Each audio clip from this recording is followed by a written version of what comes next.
अस्सलाम वालेकुम नाजरीन, आप देख रहे हैं प्रोग्राम टेबल टॉक। मैं हूं आदिल अब्बासी। पाकिस्तान तहरीक इंसाफ का आज़ादी मार्च हो या फिर हुकूमत वक्त का जश्न आज़ादी मार्च, ताहिरुल कादरी साहब का इनकलाब हो या फिर दीगर सियासी जमातों की जानिब से तब्दीली की बातें, बहुत सारे ऐसे इश्यूज हैं जो हमारे सामने इस वक्त खड़े हो चुके हैं और वो हल तलब हैं। कई सियासी पार्टियां यू टर्न ले रही हैं बड़े बड़े मामलात पे। कई सियासी पार्टियां अपने हिमायतियों को छोड़कर, अपने जो हामी हैं उनको छोड़कर दूसरी सियासी जमातों की हिमायत कर रही हैं, अपने हलीफों को छोड़कर। देखना यह है कि सारी सूरत हाल के अंदर पाकिस्तान के मफाद में क्या जा रहा है। क्या हुकूमत वक्त का यह कहना कि जी जनाब निजाम को चलने दें, निजाम को डिस्टेबलाइज ना करें, चंद हजार लोग जो है करोड़ों लोगों की मंशा मर्जी को खत्म नहीं कर सकते, या उन लोगों का यह कहना कि जब तक इंतखाबी अमल साफ सुथरा नहीं होगा, शफाफ नहीं होगा, या फिर पूरा निजाम ही तब्दील नहीं होगा, उस वक्त तक जो है ये तमाम जमहूरियत बेमाने हैं। इसी सारी सूरत हाल पर हम बात करेंगे। पीपल्स पार्टी की जानिब से जो बयानात साबिक सदर आसिफ अली जरदारी साहब की जानिब से जो आया, हल्कों से मुताल्लिक हो, गिलानी साहब की जानिब से जो आया था, परवेज मुशर्रफ से मुताल्लिक हो, और एक तवील फहरिस्त है मामलात की जो इस वक्त खासे गंभीर हो चुके हैं और आने वाले चंद दिन सियासी गर्मा गर्मी के लिए जो है वो खासे अहम रहेंगे। इसी पर हम आज बात करेंगे। हमारे साथ मौजूद होंगे जनाब सैयद फैसल रजा आब्दी साहब, फॉर्मर सेनेटर हैं, पाकिस्तान पीपल्स पार्टी के भी फॉर्मर मेंबर हैं। इनसे हम बात करेंगे और कुछ इनका भी हाल अहवाल पूछेंगे कि ये जो है वो दश्ते तन्हाई में कैसी जिंदगी गुजार रहे हैं, क्योंकि अपना पार्टी है। वॉइस ऑफ शोहदा के स्पोक्स पर्सन जो है ये बने हुए और तनहा कहते हैं कि मैं ये सारा मामला निपटा रहा हूं। और ये सब कुछ क्या हो रहा है, क्या होने जा रहा है, क्योंकि शेख रशीद साहब के अलावा जो है फैसल रजा आब्दी साहब भी पेशन गोइयां जो हैं वो करते हैं कि अब ये होगा और ये होने वाला है। तो फैसल रजा आब्दी साहब, आपसे सबसे पहले शुरू करते हैं। जरा ये बताइएगा, ये तमाम मामलात पे रोज बहस हो रही है, बात हो रही है। एहसन इकबाल साहब ने गुज़िश्ता रोज एक बयान दिया, वफाकी वजीर हैं, कहते हैं कि ये तमाम सूरत हाल जो इस वक्त हमें दरपेश है, अगर हम नून लीगी कारकुन भी बाहर निकल आए तो मुल्क खाना जंगी की तरफ चला जाएगा। क्या हम खाना जंगी की तरफ जाने के हालात पैदा हो रहे हैं? और दूसरी बात उन्होंने ये कही है कि अगर परवेज मुशर्रफ का मामला हल हो जाए तो ये तमाम मामलात हल हो जाएंगे। सारी सियासी जमातें इस वक्त जो एहतजाज करना चाह रही हैं वो भी परवेज मुशर्रफ साहब को निकालने वालों की हिमायत में। आदिल भाई, मैं आपसे अर्ज करूं कि एहसन इकबाल साहब को बोलेंगे ये कीमती मौका जाया ना होने दें, आप एक बार निकाल लें। इन सियासी जमातों को ये इल्म ही नहीं है कि इनकी जमहूरियत और इनकी हसीन चेहरों के लिए कौम अपने गले नहीं कटवा रही, यहाँ पर ना दहशतगर्दों के हाथों बमों का शिकार हो रही है। उसको इनकी जमहूरियत से ज्यादा अपनी और अपनी आने वाली नस्ल की बका जरूरी है, ताकि वो इस मुल्क के अंदर परवान चढ़ सकें। तो एक बार जरूर नजर उठा के देखें और आवाम में अपना वजन चेक करें, पता चल जाए। वो तो कहते हैं इंतखाबी अमल के जरिए हम आए हैं, अवामी पैमाना एहतसाब तो यही होता है कि अगर हम इंतखाब लड़के आए, जीत गए, अब हमें हुकूमत करने दें। आप किस तरह देखें, कुछ सर्वे कराएंगे क्या? मैं तो आपसे पहले दिन से कह रहा हूं कि एक बार ये अंगूठों के निशान चेक कर लें ताकि इनका ये खुमार उतर जाए और तारीख में इनके नाम के आगे ठप्पो लिखा जाए। अगर ये इतने ही बादशाह लोग हैं तो ये तो बोबांगे दोहल पार्लियामेंट के अंदर चीख के कह रहे थे हाँ जी हमारे कराओ, हाँ जी हमारे कराओ। अब जहां जहां ट्रिब्यूनल ने कराना शुरू किए, ये हमारे कराओ जो है ना फौरन भागते हुए गए और हुक्म इम्तनाई लेके आ गए। तो क्या ये इनका आईनी हक नहीं था? पहले दावा किस चीज का था? अगर इतने अच्छे आए हो और वाकई जमहूरी हो तो फिर तुम्हें डर किस चीज का है? जाओ और कराओ। और मैं आपको बताऊं, सुप्रीम कोर्ट की इस पे एक रूलिंग है, आज से 2 महीने पहले रूलिंग है कि अगर वहां पे कोई प्रॉब्लम नहीं है तो अंगूठों के निशान चेक कराए जाने में हर्ज किया है। ये रिमार्क्स हैं गालिबन सुप्रीम कोर्ट के इस पर जो है। रिमार्क्स, देखिए रिमार्क्स कोई चीज नहीं है। क्या आप जो है वो रिमार्क्स आप नहीं दे सकते कोर्ट में बैठ के, आप रूलिंग देंगे, फैसला देंगे, नहीं हम इसको फैसला मानते हैं। अच्छा, आप रिमार्क्स को भी फैसला बिल्कुल बिल्कुल रिमार्क्स की कोई इजाजत नहीं है, गुंजाइश नहीं है, क्लियर। क्योंकि अब तक जो सुप्रीम कोर्ट की कारकर्दगी सामने आई है वो रिमार्क्स पे ही आई है ना। फैसले कब आए मुझे बताया, आप कौन सा फैसला आया? कहाँ है सुइज अदालत का फैसला, कहाँ है एफेड्रेन का फैसला, कहाँ है हज करप्शन का फैसला, कहाँ है NICL का फैसला, कहाँ है PIA करप्शन का फैसला, कहाँ है स्टील मिल करप्शन का फैसला, कहाँ है 2100 मोटो लिया आपने, कहाँ है फैसला? तो फैसले तो नहीं आए, रिमार्क्स आए और रिमार्क्स पे चला ये पूरा मुल्क और चलाया है मीडिया में बैठे कुछ किरदारों ने। बात इतनी सी है, लोगों को समझ नहीं आती। लेकिन स्विस बैंकों वाला मामला तो अब वो कह रहे हैं ना, हुकूमत जा रही है, जो पाकिस्तानियों के 200 अरब डॉलर्स हैं उसकी वापसी के लिए एफबीआर की टीम अगले माह स्विट्जरलैंड जा रही है। वो ले आएंगे पैसे, अब अदालत ने तो नहीं लाने, वो पैसे हुकूमत लाती है। पिछली आप हुकूमत का हिस्सा थे, वो नहीं निकाल सकी। मैं आपसे अर्ज करूं कि मैंने बहुत बारीक बीनी के साथ ये केस लड़ा है मीडिया पे, स्विस केस। हल्का सा जाली खत लिख दिया था पिछली दफा। नहीं, मैं उससे पहले मैंने एक सीडी भी सुनाई थी जिसमें आपका वजीर आला जजों को हिदायत दे रहा था कि ये करना है इस केस के अंदर। उसके बावजूद उस पर सोमोटो ना लेना। अच्छा, सोमोटो भी ले लिया, चले 2 जजेस को भी फारिग कर दिया और इन्होंने ही किया, इफ्तिखार चौधरी ने आपके। तो फिर बाद में उसको आप खोल के बैठ गए। अगर वो इतना ही गलत था तो उसी वक्त फैसला दे देते ना। उस वक्त तो आपने जजेस को गलत करार दिया और उनको घर भेज दिया। तो मेरा केस बहुत मजबूत था, इसलिए मैंने लड़ा। ठीक है। अच्छा, क्या मामला इसी तरीके से जनरल परवेज मुशर्रफ साहब को छुड़ाने के लिए जो कुव्वतें एक्टिव हुई हुई हैं वही हुकूमत के लिए परेशानियां खड़ी कर रही हैं? क्योंकि आपको सीक्वेंस देखना होगा। ख्वाजा आसिफ साहब के बयान को नजर में रखें, ख्वाजा साद रफीक साहब के बयान को नजर में रखें, और अब एहसन इकबाल साहब का ये कहना कि ये मामला आज हल हो जाए, तमाम चीजें डिफ्यूज हो जाएंगी, ये कोई इशू। आपसे अर्ज करूं कि ठीक है, डिफ्यूज हो जाएंगी, नो इशू। लेकिन फ्रेंड्स ऑफ परवेज मुशर्रफ जो इन्होंने एक लफ्ज इस्तेमाल किया, तो वो उनके फ्रेंड से पूछें जो उनसे मिलते रहे, उनके साथ रहे, उनके साथ उन्होंने हुकूमत एंजॉय की और फिर तमाम हुकूमतों में उन्होंने हुकूमत एंजॉय की, वो उनसे पूछें। मैं बहैसियत सेनेटर मेरा ये दावा था और इस केस को मैंने बड़ा तफसील से पढ़ा था। मैं इन तमाम लोगों को जो friends of Parvez Musharraf declare करते हैं उनको दावत देता हूं, मुनाजरे का चैलेंज करता हूं कि आओ मेरे सामने, और अगर तुम नहीं आती हो तो तुम्हारी जमात में जो सबसे बेहतरीन वकील है उसको ले आओ मेरे सामने। उसके भी नहीं आती हो तो तुम्हारे पास रिटायर्ड चीफ जस्टिस मौजूद हैं सुप्रीम कोर्ट के, उनको ले आओ सामने और आओ इस पर मुनाजरा करें कि मैं सही हूं। मैं ये कहता हूं कि परवेज मुशर्रफ ने आईनी काम किया। अगर वो इमरजेंसी नाफिज ना करता, आईनी काम किया 3 नवंबर 2007 को, मैं कह रहा हूं आपको आईनी काम 12 अक्टूबर 1999 को, 12 अक्टूबर को नहीं, 3 नवंबर की बात कर रहे हैं ना। आपने आईनी काम कहा तो मैंने कहा दोनों कंफर्म कर लूं। वो उसको तो आपकी सुप्रीम कोर्ट ऑलरेडी आईनी करार दे चुकी है, इसमें प्रॉब्लम क्या है? ठीक है ना। तो इसके अंदर जो है ना, मैं आपसे कहता हूं कि मैं अगर वो ये काम नहीं करता तो मैं यहां बैठ के उसको फांसी का मुतालबा करता, आर्टिकल 6 में। कैसे आईनी काम किया 3 नवंबर 2000? चैलेंज है ना, आ जाए, हमें जरा समझा दें किस तरीके से किया। उनको चैलेंज है ना, तो फिर भी कुछ तो हिंट पता, जरूरत नहीं है ना। मतलब वैसे आपका दावा है? नहीं, दावा चीजों पे होता है, दावा रिसर्च पे होता है। आप दावा कर रहे हैं, मतलब कुछ तो वजूहात होंगी, कोई रिसर्च वर्क होगा, कोई रेफरेंसेस होंगे, कोई कॉन्टेक्स्ट होगा। बिल्कुल है ना, मुझसे ज्यादा कौन जानेगा, मैं पार्लियामेंटेरियन रहा हूं। इस आइन को 5 साल से मैं डिफेंड कर रहा हूं, खुली, और इस आइन को डिफेंड करते हुए मैं तमाम कुव्वतों से टकराया हूं। तो मैं इस आइन पे अगर ग्रिप रखता हूं और मैंने इस केस का पूरा बारीक बीनी से मुताला किया है, तो मैं आपको यह दावे से कहता हूं अपने मुताले के ब्याफ पे कि परवेज मुशर्रफ बाइज्जत बरी है। बाइज्जत बरी है? हाँ, और क्या। ठीक है। और मैं एक और बताऊं, वो जो कहते हैं ना कि जिन्होंने साथ दिया वो भी मुजरिम, उनको भी खुशखबरी दूं, वो भी बरी है। वो कैसे? मैं आप ये आ जाए मेरे सामने। फिर इस मुल्क में तो आइन टूटता रहेगा, आइंदा जो है लोग आते हैं। आइन टूटा वहां आप आते नहीं ना, 12 अक्टूबर को आइन टूटा। ठीक, जरा आगे बढ़ते हैं इससे। आने वाले दिनों में क्या कोई बड़ी सियासी हलचल होने जा रही है? कुछ बड़ा मामला होने जा रहा है? और हमने देख लिया कि खान साहब, पाकिस्तान तहरीक इंसाफ की ये डिमांड है कि जी आप 4 हल्के खुलवाएं, पूरा इलेक्शन का ऑडिट करवाएं। वो इलेक्टोरल रिफॉर्म्स लाना चाहते हैं। ताहिरुल कादरी साहब इनकलाब लाना चाहते हैं। आप जमहूरी मार्शल लॉ लाना चाहते हैं। इस मुल्क में जमहूरियत की दाग बेल दोबारा डली मोहतरमा और प्राइम मिनिस्टर ऑफ पाकिस्तान मियां नवाज शरीफ साहब के मिलने से, फिर आसिफ अली जरदारी साहब के मिलने से। अगर ये निजाम चल रहा है तो अब ये नए फार्मूलाज जो है वो डुएबल। मैं उसकी बात नहीं कर रहा। रिफॉर्म्स, इलेक्टोरल रिफॉर्म जरूरी हैं, लेकिन not at the cost of democracy. ये सब बहुत हसीन लगते हैं, बहुत अच्छे लगते हैं, लेकिन एक पुरअमन माशरे के साथ। अगर आपको सुबह घर से निकल रहे और आपकी माँ आपको इमाम जामिन बांध रही है और बहन दुआएं दे के रुखसत कर रही है दुकान तक जाने के लिए, तो फिर इस माशरे में आपकी बातें अच्छी नहीं लगती। फिर एक ही चीज अच्छी लगती है कि जानवर को मारने के लिए जानवर बन जाओ। और जो इज्जतदार लोग हैं जिन्होंने अपनी 82,000 लाशों के बावजूद आज तक असला नहीं उठाया, उनको एहतराम देते हुए, उनके उस कानून पसंदी के नजरिए को एहतराम देते हुए आप फौरी तौर पे यहां पे ऑपरेशन का आगाज करो, जो नजर आना चाहिए।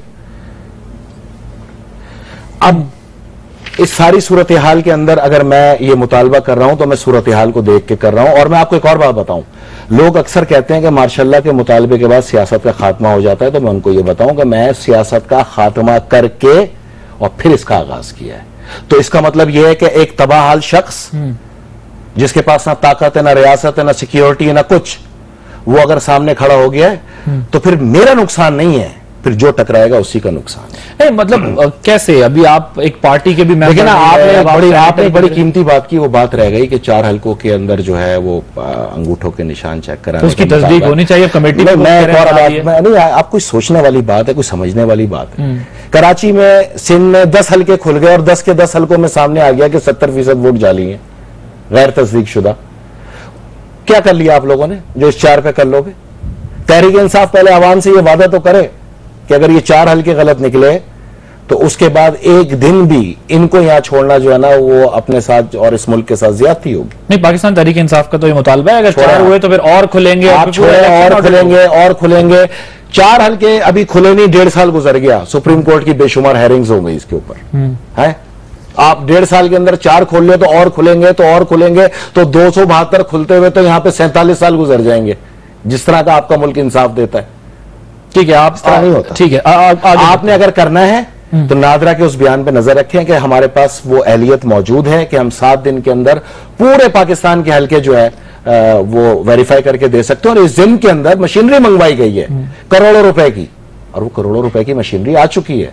तो जब आपके पास ये फैसिलिटी है तो वो तो मुल्क के अंदर वो चेयरमैन ही नहीं रहे। देखिए मेरी बात सुने, मुल्क के अंदर अगर आप नहीं चाहते कि यहाँ चपकलिश हो और फिसाद हो तो इसकी एक सूरत है ना, आप भी मुतमईन हो जाएंगे, हम भी मुतमईन हो जाएंगे। अगर आप सही निकले तो 5 साल तक हम आपकी तमाम पॉलिसीज को तनकीद का तो निशाना जरूर बनाएंगे लेकिन बाहर नहीं आएंगे। लेकिन अगर आप गलत निकले तो हम आपको 1 सेकंड बर्दाश्त नहीं करेंगे और फौरी तौर पे इस मुल्क की कमान जो है अफवाज पाकिस्तान को देंगे। इसको जमहूरी मार्शल्ला कहते हैं। इसमें मेरी ख्वाहिश नहीं होगी। जमहूर का मतलब, जमहूर की मंशा को जमहूरियत कहते हैं। कैसे होगा ये, प्रैक्टिकली कैसे होगा ये, अमलन कैसे होगा? एक तो 14 अगस्त को पार्टी एहतजाज करेगी। बैठिए, चेक करा लो, चलो हुक्म इम्तनाई कल खुद खत्म कराओ, बड़े बड़े दावा करने वाले वजीरों, और सामने आओ, आवाम के सामने सीना तान के बोलो कि हम फखरी अंदाज में कहते हैं कि हम सही आए, और हम खुद इलेक्शन ट्रिब्यूनल से और इलेक्शन कमीशन से ये मुतालबा करते हैं कि सबसे पहले हमारे कराओगा फिर ये दावा, फिर आप सही हो। नहीं, उसके लिए उन्होंने पार्लियामेंट में तो एक कमेटी कहा है ना कि बनाएंगे, इसको वो करेंगे। नादरा कह रही है 7 दिन में मैं आपको रिजल्ट दे रहा हूं। किस चीज की कमेटी? ऑलरेडी 10 हलकों के अंदर हो चुके हैं। कोई पहली एग्जाम्पल तो नहीं है ये पाकिस्तान में। मतलब कोई तुक वाली बात है। अगर आप लोगों ने नेगेटिव्स को, आपसे मुराद इन लोगों ने नेगेटिव्स को ही आगे बढ़ाना है, तो फिर किस चीज के इनकलाब आएंगे मुल्क के अंदर? जहां तक इमरान खान की बात है तो उसको इस चीज से लेना देना नहीं है कि लोग मर रहे हैं और दुकानों पे नहीं जा सक रहे, लोगों की कारोबार बंद हो गए, लोगों के बच्चे घरों के अंदर मुकीद होकर रह गए। उनको इस चीज से लेना देना नहीं है। हाँ, जो एक दरूदी इनकलाब है, जो एक सब्ज इनकलाब है, जिसकी नवीद मैंने आपको 1 साल पहले दी थी कि इस मुल्क में एक सब्ज इनकलाब उठ रहा है, वो है। कौन सा? जिसके अंदर लाशें हैं, जो अपनी लाशों को लेकर एहतजाज करते रहे। मजलिस वहदत मुस्लिमीन वहां है, सुन्नी इत्तेहाद काउंसिल वहां है, सुन्नी तहरीक वहां है, खुद कादरी साहब की यहां लाशें।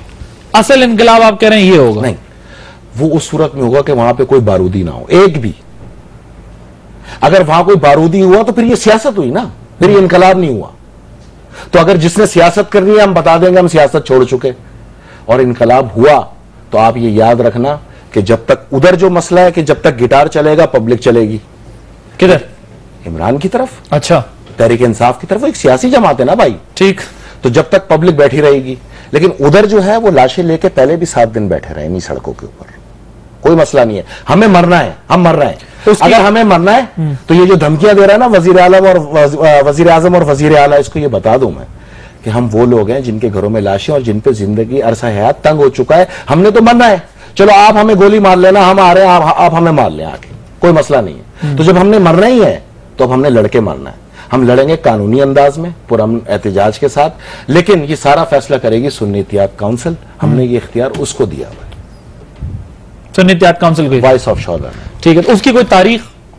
कोई तारीख नहीं। 12 अगस्त तक की तारीख है इनके पास, ये खुद अंगूठी चेक करा ले, नो इशू, कोई एहतजाज नहीं। 14 अगस्त का टाइम तो इमरान खान साहब ने दिया, आप लोगों ने नहीं? मैंने तो भाई 24 मार्च को ही अपने इस मंशूर का ऐलान किया था, इस सोच को दिया था कि 12 अगस्त तक आप चेक करा लें। ठीक है, अगर वाकई आपके पास इख्तियार है तो आप फैसले करें, आपको कोई हक नहीं है। आप ईरान गैस पाइपलाइन खुलेआम निकल गए, खुलेआम।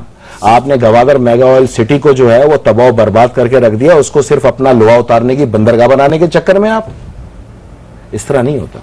नहीं तो आप बेहतर है कि आप चेक कराएं और उसके बाद आप रवाना हो जाएं। ठीक, अब इस मामले को जरा आगे लेकर चलते हैं कि अगर एक तरफ ये भी इत्तलात आ रही है, शायद पाकिस्तान तहरीक इंसाफ की जो कोर कमेटी है वो इस बात पर गौर कर रही है कि शायद वेन्यू चेंज कर लिया जाए। बहरहाल ये हतमी तौर पर अभी नहीं है, मैं आपसे लेकिन अगर कर लिया गया तो टकराव से बचने के लिए मैं उनको एक कीमती मशवरा दूं कि इससे अच्छा और क्या मौका होगा कि एक तो इन सब के उसमें तहरीक इंसाफ भी इनके एहतजाज की बदौलत पाकिस्तानियों को मुबारक हो कि परेड बाहर आ रही है, इसको वेलकम करें, क्योंकि हमारे जो बच्चे हैं ना, जब वो तरतीब से एक परेड होते हुए देखते हैं तो उस यूनिफॉर्म से मोहब्बत पैदा होती है, उनकी ख्वाहिश होती है कि वो फौज में भर्ती हो। इसी माइंडसेट को खत्म करने के लिए आपकी फौज को मुक़ीद कर दिया था GHQ के अंदर, तो ये एहतजाज की बदौलत बाहर आ रही है। तो जब इतनी पब्लिक आ रही है तो उनको तो NOC है ना, आप तहरीक इंसाफ के कारकुन भी आ जाएं, कादरी साहब के भी कारकुन आ जाएं, सुन्नी इत्तेहाद काउंसिल के भी आ जाएं, वो भी परेड देखें। यहां वजीर आजम को उस परेड के दौरान पता चल जाएगा आवाम क्या चाहती है। ठीक, यहां पर एक ब्रेक लेनी ना, ब्रेक के बाद जब वापस आएंगे तो जिनके बारे में खासा चर्चा करते थे फैसल रजा अब्दी साहब माजी में, डॉक्टर रसलान इफ्तिखार साहब वो भी जा चुके हैं इमरान खान साहब के खिलाफ इलेक्शन कमीशन में, और खुद जो है वो तहरीक इंसाफ के भी 2 मेंबर नेशनल असेंबली गए हैं मियां साहब के कागजात लेके। इस कागजात वाली पॉलिसी से क्या निकालना चाह रही हैं पार्टियां एक दूसरे के खिलाफ या लोग एक दूसरे के खिलाफ? इसके अलावा पीपल्स पार्टी जो है सारे मामले में जो है वो किस तरह और किस तरफ खड़ी हुई है, इस पर भी बात करेंगे, और कुछ मामला जो है वो डिस्कस करेंगे कि क्या आने वाले दिन 14 अगस्त जो है वो पाकिस्तान तहरीक इंसाफ की कॉल के ऊपर ही सारे फैसले होने, या कुछ और ग्रुप्स भी जो है वो उन्हीं तारीखों में आगे पीछे वहां पहुंचेंगे एक ब्रेक के बाद। एरियल का दावा सच है, अब आप खुद भी आजमाएं। एरियल एक धुलाई दागों की बेहतरीन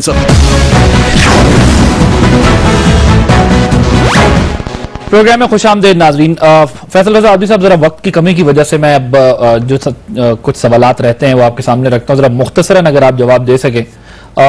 अरसलान इफ्तिखार साहब के बारे में आप खासे इल्जामात लगाते रहे, जब साबिक चीफ जस्टिस इफ्तिखार चौधरी साहब चीफ जस्टिस हुआ करते थे उस वक्त आप संगीन इल्जामात जो लगाते थे वो ज्यादातर उनके साहबजादे की सरगर्मियों की बुनियाद पर, उनके कारोबार पर, उनके मामलात पर लगाया करते। वो तो कहते हैं मेरे पास चंद करोड़ रुपए हैं। किसने कह दिया? दावा करता हूं, बताएं ये कौन कहता है मेरे पास करोड़ों रुपए हैं? और मैंने पिछले दोनों प्रोग्रामों में यही बताया है कि ये अंसार अब्बासी ने सबसे पहले इंटरव्यू लिया था मलिक रियाज केस होने के बाद, वो मैं आपको दे देता हूँ, आप पढ़ लें इसको। उसमें वो खुद कह रहा है 2011 के अंदर 12 में कि उसके पास 90 करोड़ हैं, ये लिखा। मेरे बिजनेस की मालियत जो है वो 900 मिलियन है। तो मैंने उस पर कोई इल्जाम नहीं लगाया, मैंने तो चीफ जस्टिस ऑफ पाकिस्तान पर इल्जाम लगाया और बाकायदा किताबचा शाया किया था अपने इल्जामात के साथ। और वो केस जो है, अच्छा इत्तफाक है कि आज मेरे पास हाईलाइट नहीं हुआ होगा, किधर है वो?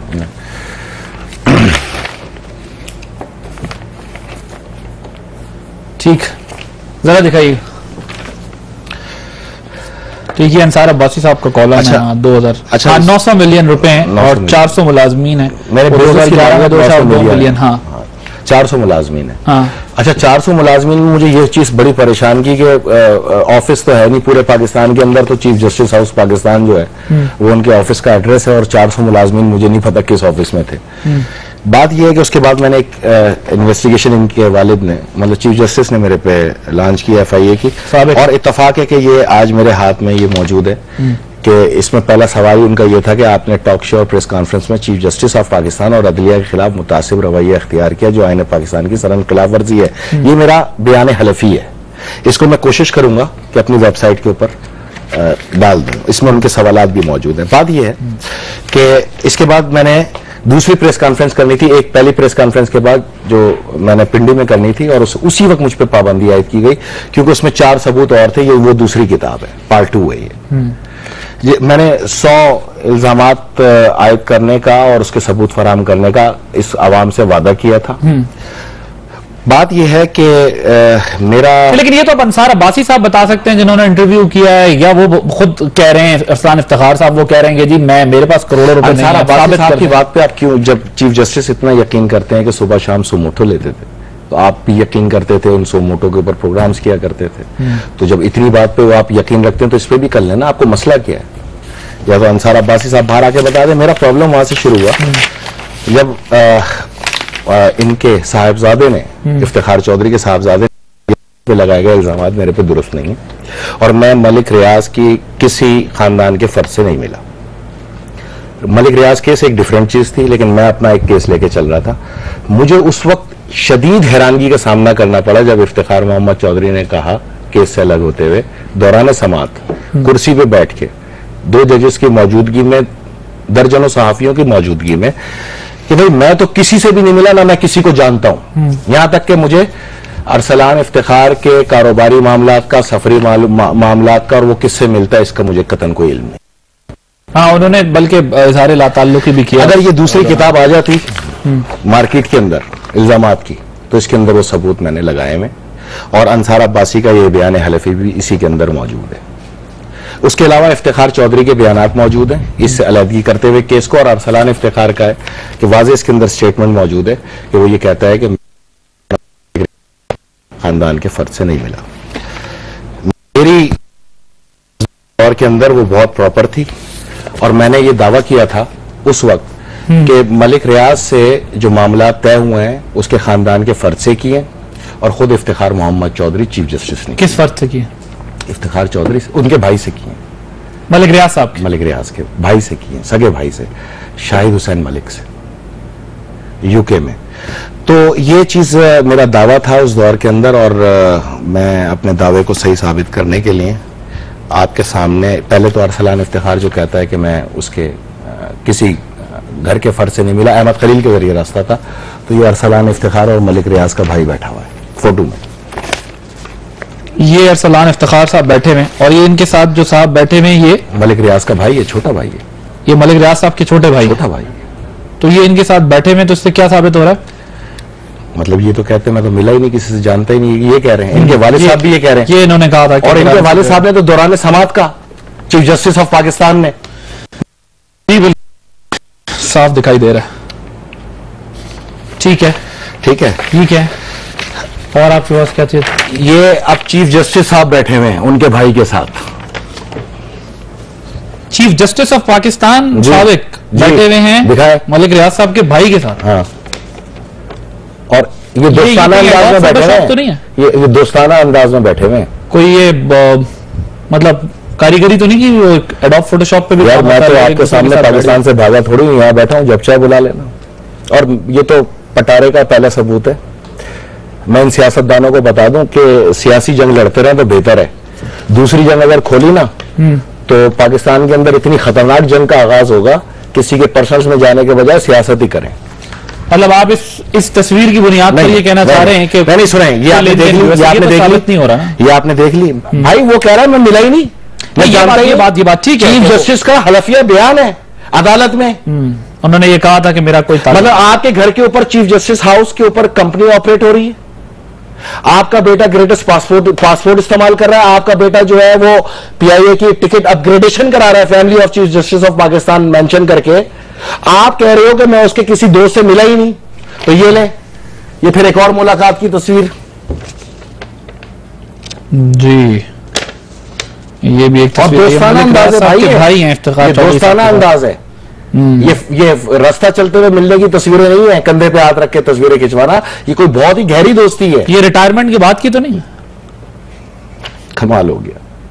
सवाल है मेरा, उस वक्त तक तो केस हो चुका होगा ना, तो दोनों एक दूसरे के साय से भी इतनी दूर भागते होंगे कि नजर भी नहीं आए, दोबारा केस ना खुल जाए। अच्छा, आप दिखाएं।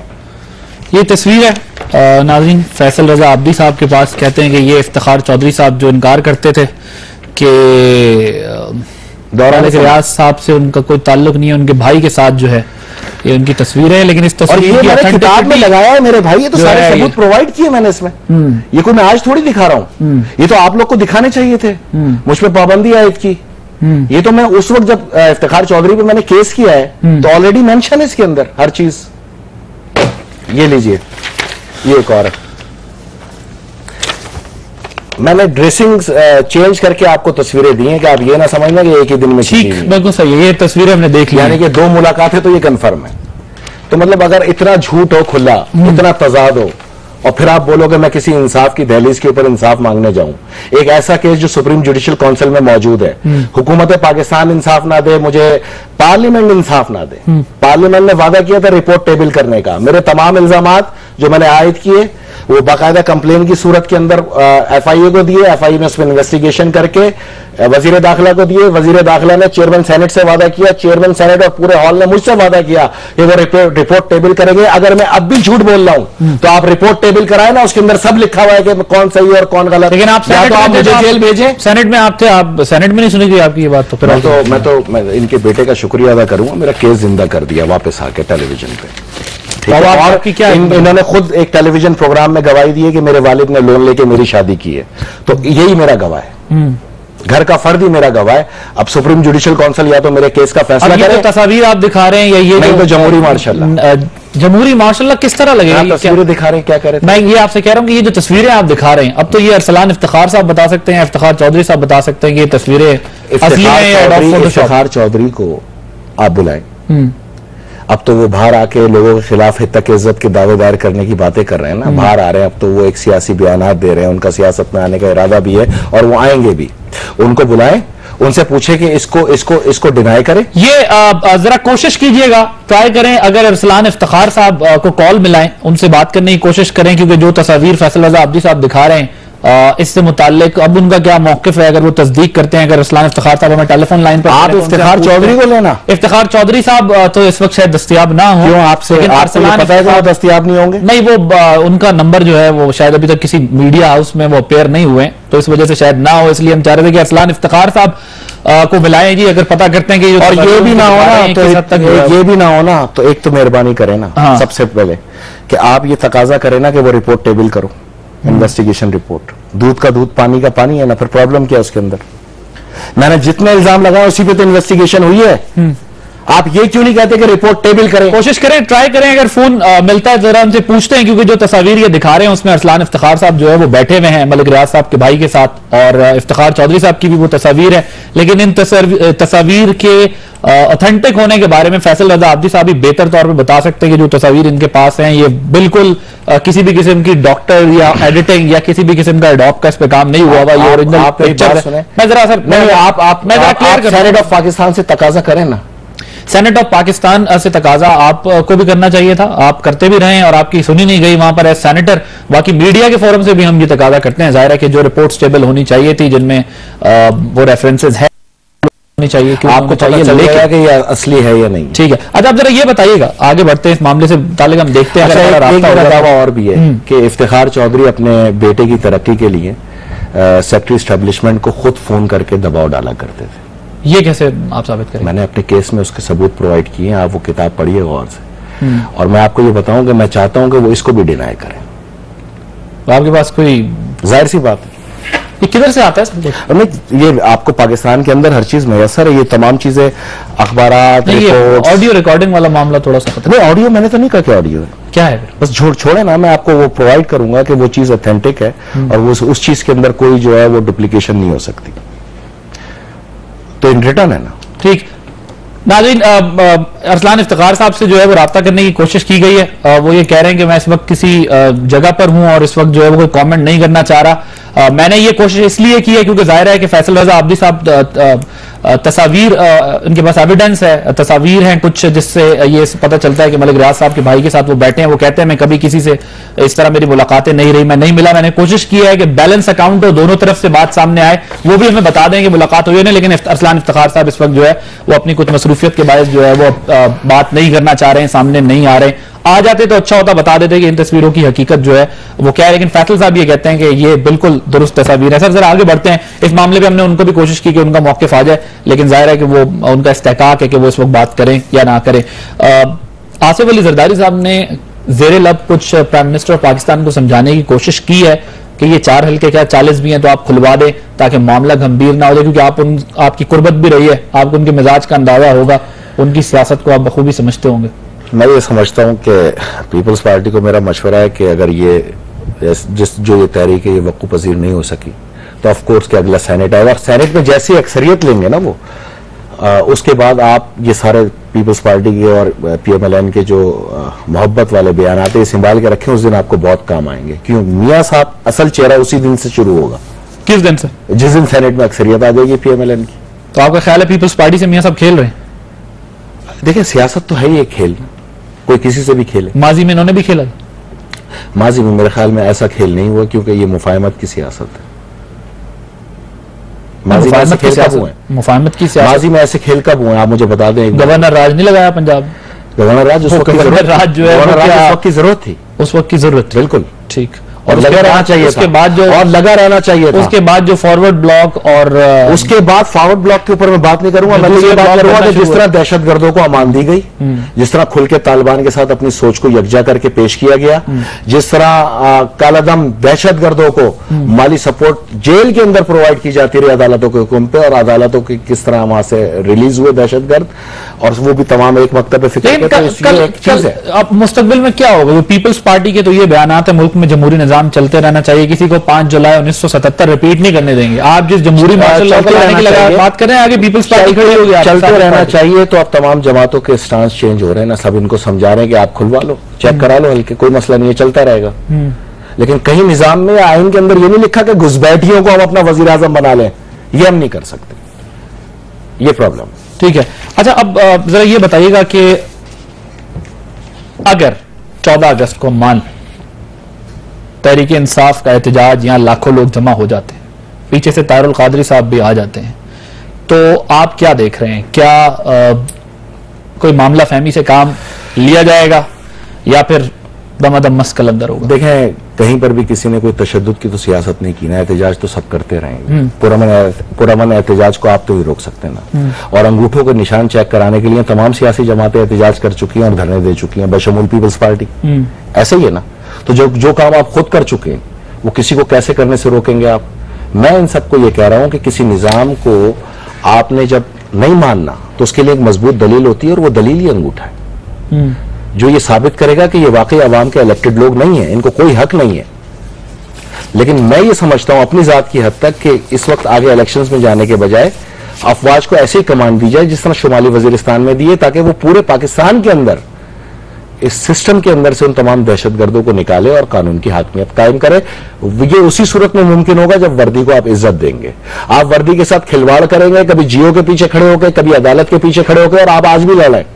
मुझे तो ये समझ में नहीं आती कि वजारत दिफा की तरफ से जो पैमरा के अंदर रेफरेंस फाइल किया गया, उस पर अभी तक कोई कार्रवाई क्यों नहीं शुरू हुई? इससे ज्यादा क्या सबूत लोगे आप कि ये हुकूमत आज भी अफवाज पाकिस्तान से बरसरे पैकार है?